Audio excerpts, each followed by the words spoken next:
I'm Mary, and I've been a doctor for almost as long as I've been Adam's wife.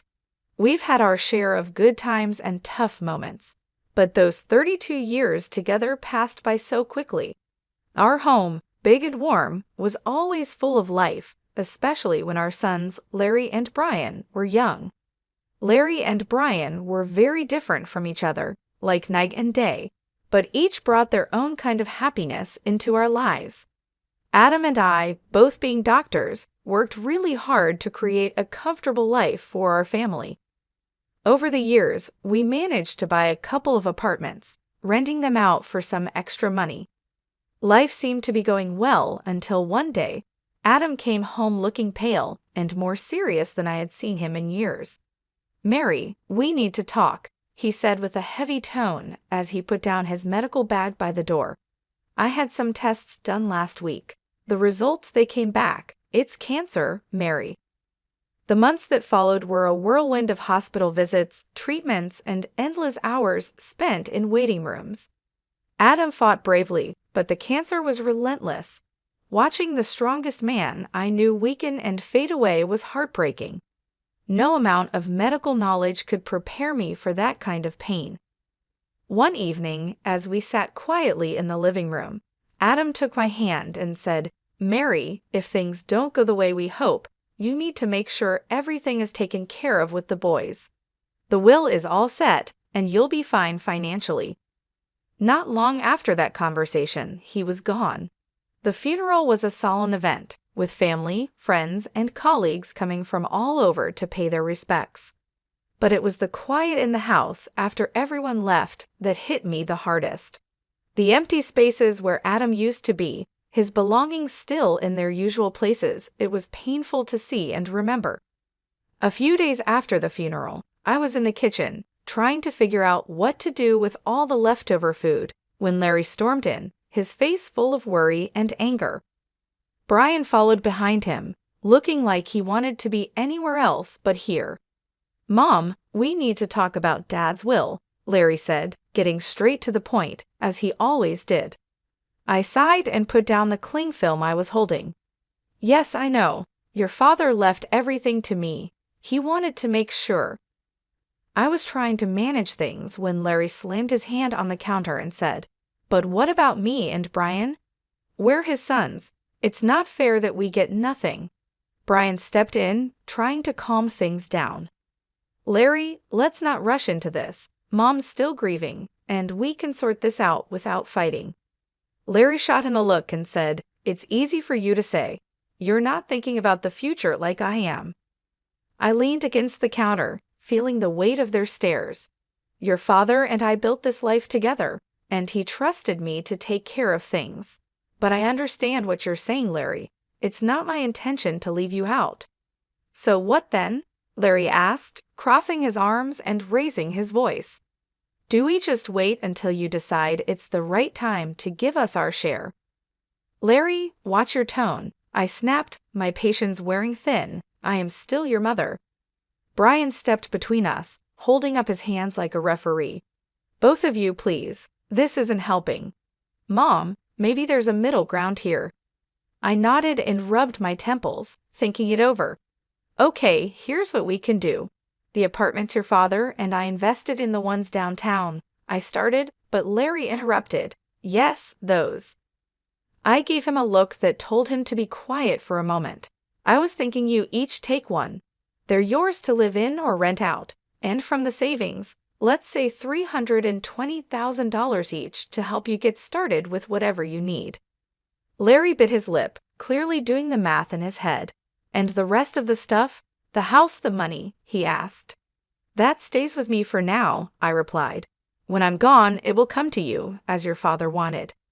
Larry looked like he wanted to argue more, but Brian nudged him and said, "Let's think about this. It's a fair start. Mom's not leaving us with nothing." Larry finally nodded, though he still seemed unhappy. "Fine, but I want this in writing, Mom. No more surprises." Of course, I agreed.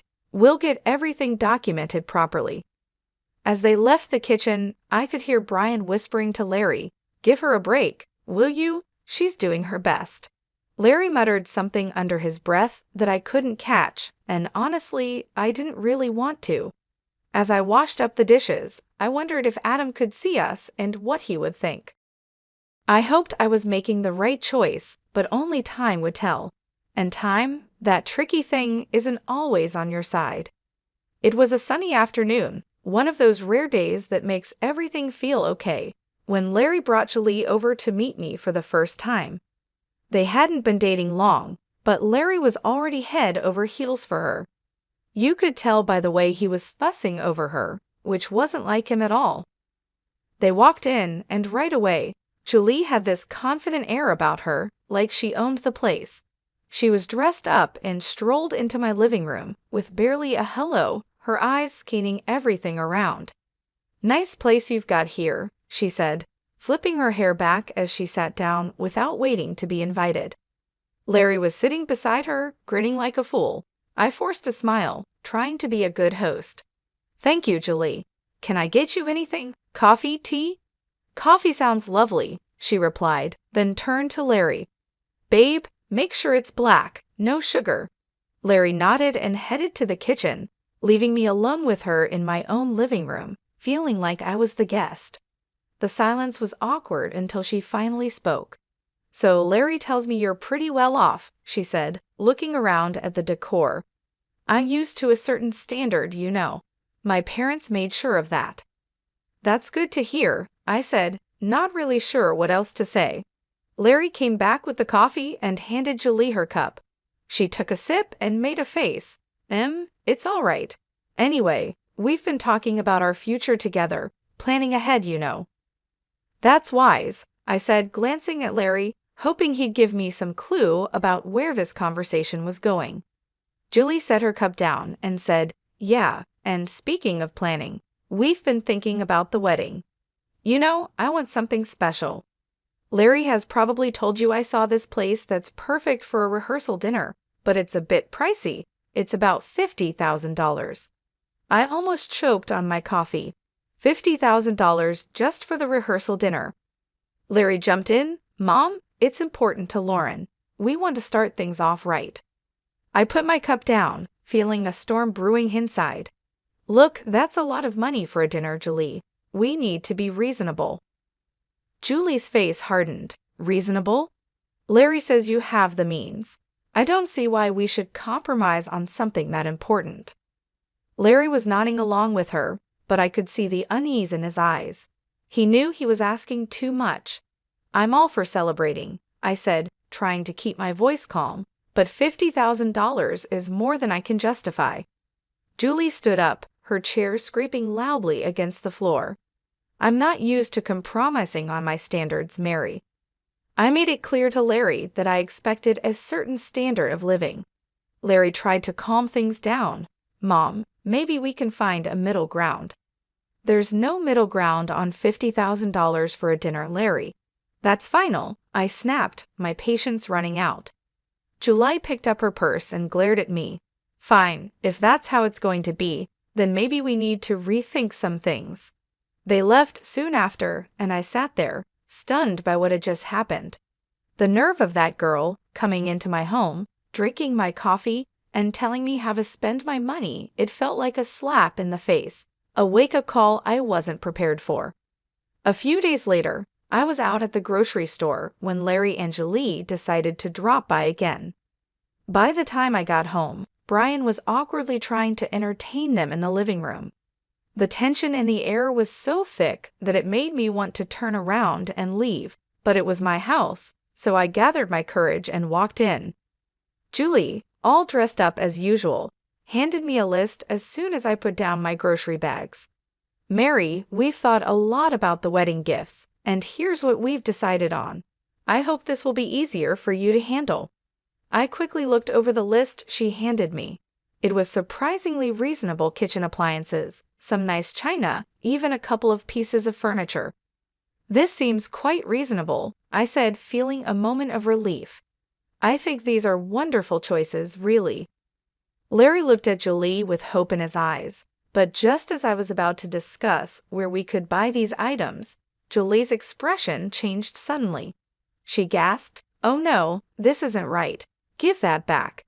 She snatched the list from my hands and dug through her purse, pulling out another sheet of paper. "Here's the actual list." This new list was nothing like the first. It included an apartment, a luxury car, an exclusive vacation, and even diamond jewelry. My jaw dropped. Is this some kind of joke? Julie didn't flinch. "No joke, Mary. These are the gifts we expect, only the best for our wedding." I stared at her, then at Larry, waiting for him to say something, anything, to show he didn't agree with this craziness. But he just stood there, looking between us, clearly conflicted but saying nothing. I couldn't hold back anymore. "Larry, why are you letting her do this? You know this is unreasonable." Julie cut in, her voice rising. "This doesn't concern you, Mary. You just need to pay up and keep quiet." When Brian stood up, his face was serious. "That's enough, Julie. You're not going to talk to our mom like that. This is her house, and you're way out of line. You need to leave now." The room was filled with tension as Larry and Julie gathered their things. Julie was muttering under her breath, clearly angry. "This is ridiculous. We'll remember this." They left, and the door slammed shut behind them. I sat down, feeling the weight of the whole situation pressing on me. Brian sat beside me and put an arm around my shoulders. "We'll figure this out, Mom, but you can't let them push you into giving more than you can or should. It's not right." He was right, of course, but as I sat there with my son, I couldn't help but worry about Larry. How had things gotten so out of hand? How could he not see what this was doing to our family? The silence that followed was filled with unspoken worries and fears for the future. I knew then that this was far from over. It was only going to get harder from here. In the weeks that followed, I received constant phone calls from Larry. Each one was more demanding than the last, his tone desperate and sometimes almost frantic. "Mom, you don't understand. I can't look poor next to Lauren's family," he'd argue, his voice cracking with stress. "You have the money. Why can't you just help me out here?" I sat at the kitchen table, phone pressed against my ear, feeling a knot in my stomach. "Larry, it's not about the money. It's about living within your means. Lauren's expectations are too high, and you can't keep up with them without going into serious debt." He'd scoff, his frustration boiling over. "What do you know about it? I'm not going to live like a pauper. I need more from the inheritance now. The amount you've offered isn't enough." "Larry, I've offered to cover half the wedding costs, up to $135,000, and give a $8,000 gift. That's more than generous. Everything has to be agreed upon with me, though, no surprises."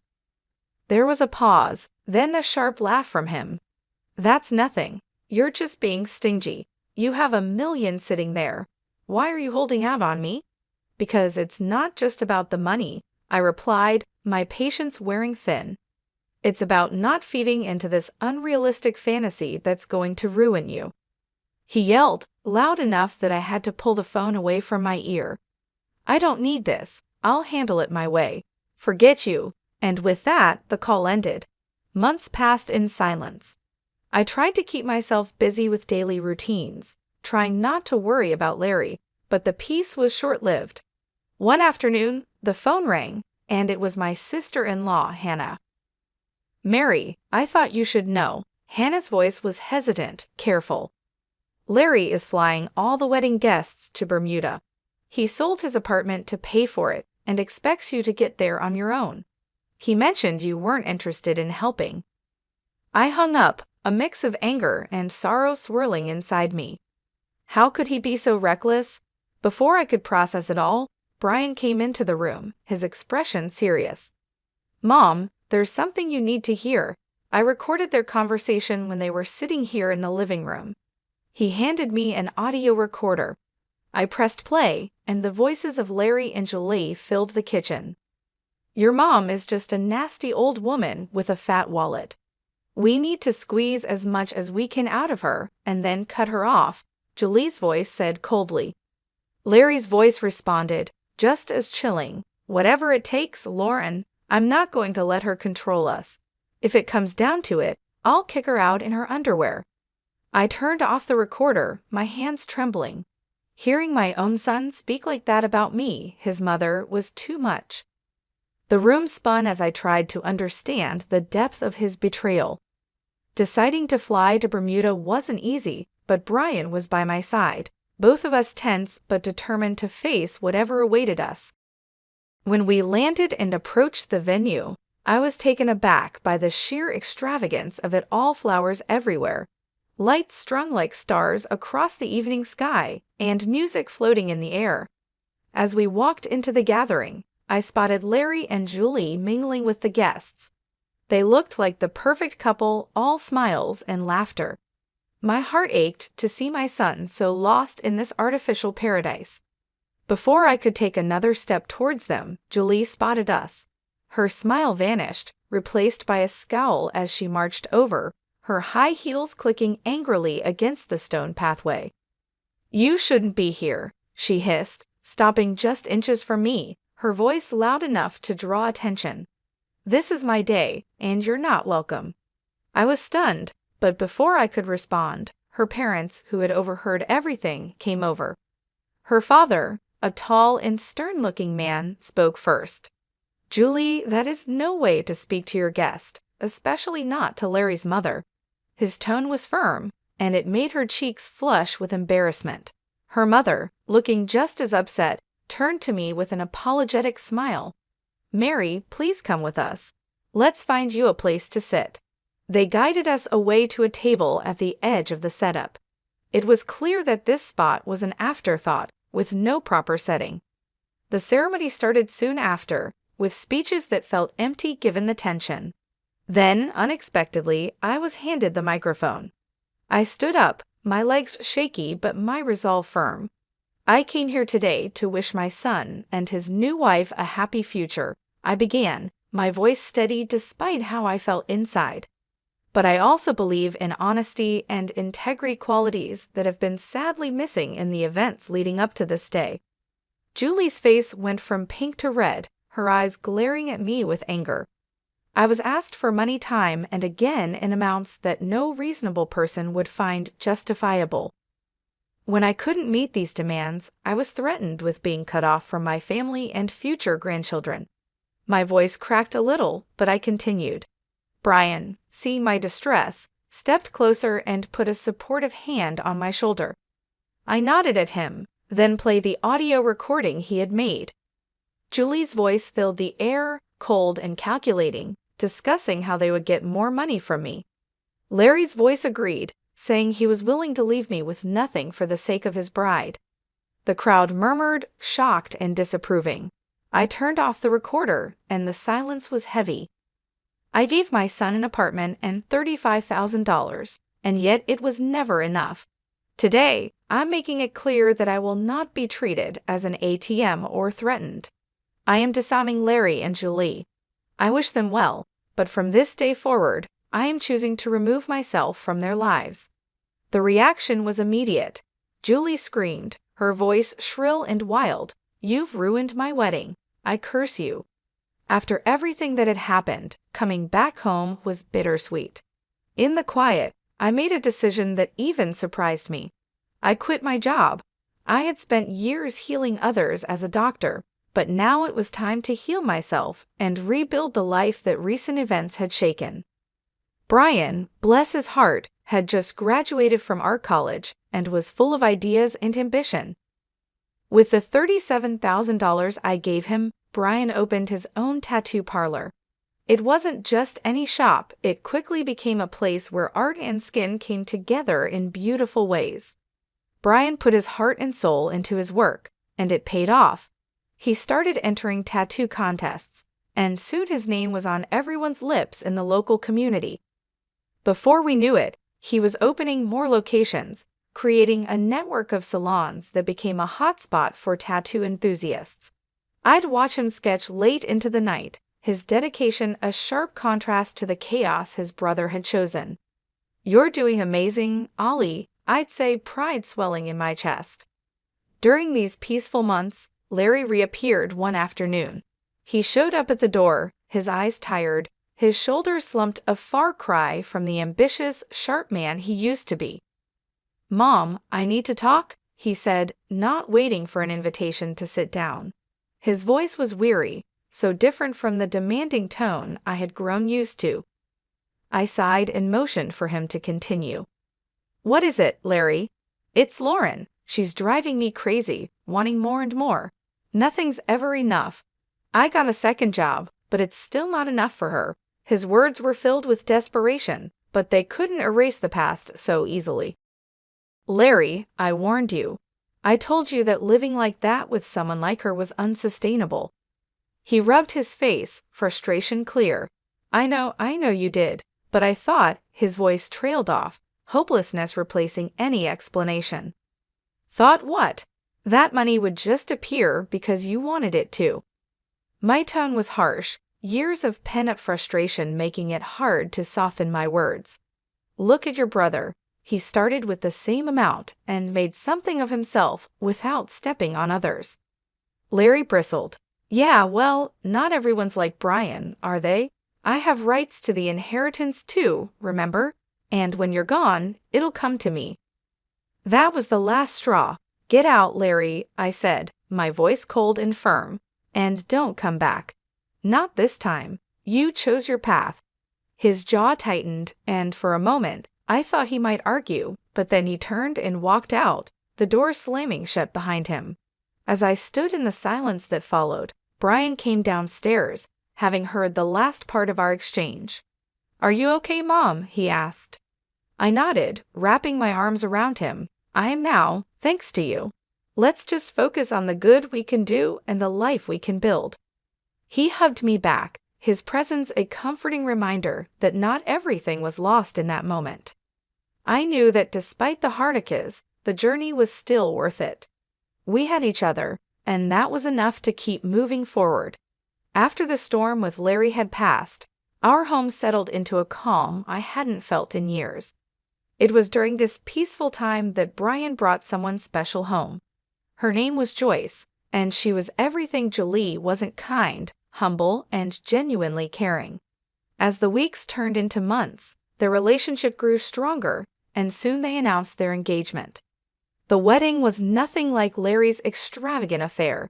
It was a simple, heartfelt ceremony in our backyard. Flowers from the garden, homemade decorations, and a small group of close friends and family made the day perfect. During the reception, I pulled Brian aside and said, "You've chosen a wonderful woman," my voice thick with emotion. He squeezed my hand and replied, "I learned from the best," giving me a knowing look. Life moved quickly after that. They sold the apartment I had given Brian, added some of their savings, and bought a small, cozy house just a few miles away. One sunny afternoon, while we were having tea in their new living room, Joyce shared some exciting news. "Mary, we're expecting twins," she announced, her eyes shining with joy. I nearly dropped my cup, overwhelmed with happiness. "Twins? Oh my goodness, that's wonderful."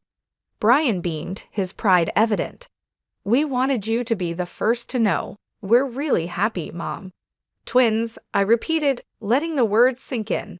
Grandchildren, it was a new chapter, one I was eager to begin. As for Larry, news from him was rare. The last I heard, he had divorced Julie. She had taken nearly everything in the split, leaving him to start over in another city. Despite the pain he had caused, it hurt to know he was out there somewhere, struggling because of his choices. One evening, as I sat looking through old photo albums, Brian came and sat beside me. He noticed a picture of Larry and me from years ago. "Do you ever hear from him?" he asked softly. I shook my head. "No, after everything, he's chosen his path, and I have to respect that, even if it breaks my heart." Brian put an arm around me. "He's still my brother, Mom. Maybe one day he'll come around." Maybe, I agreed, though I wasn't really sure if he ever would. I believed it too, but for now, we have plenty to keep us busy, especially with those twins on the way. Brian chuckled, "Yeah, you're about to be the busiest grandma in town." We both laughed, and the sound filled the room with warmth. Despite the past, despite the mistakes and heart attacks, This moment with Brian felt like everything was exactly as it should be. Life was moving forward, and so were we, with new hopes and dreams just around the corner.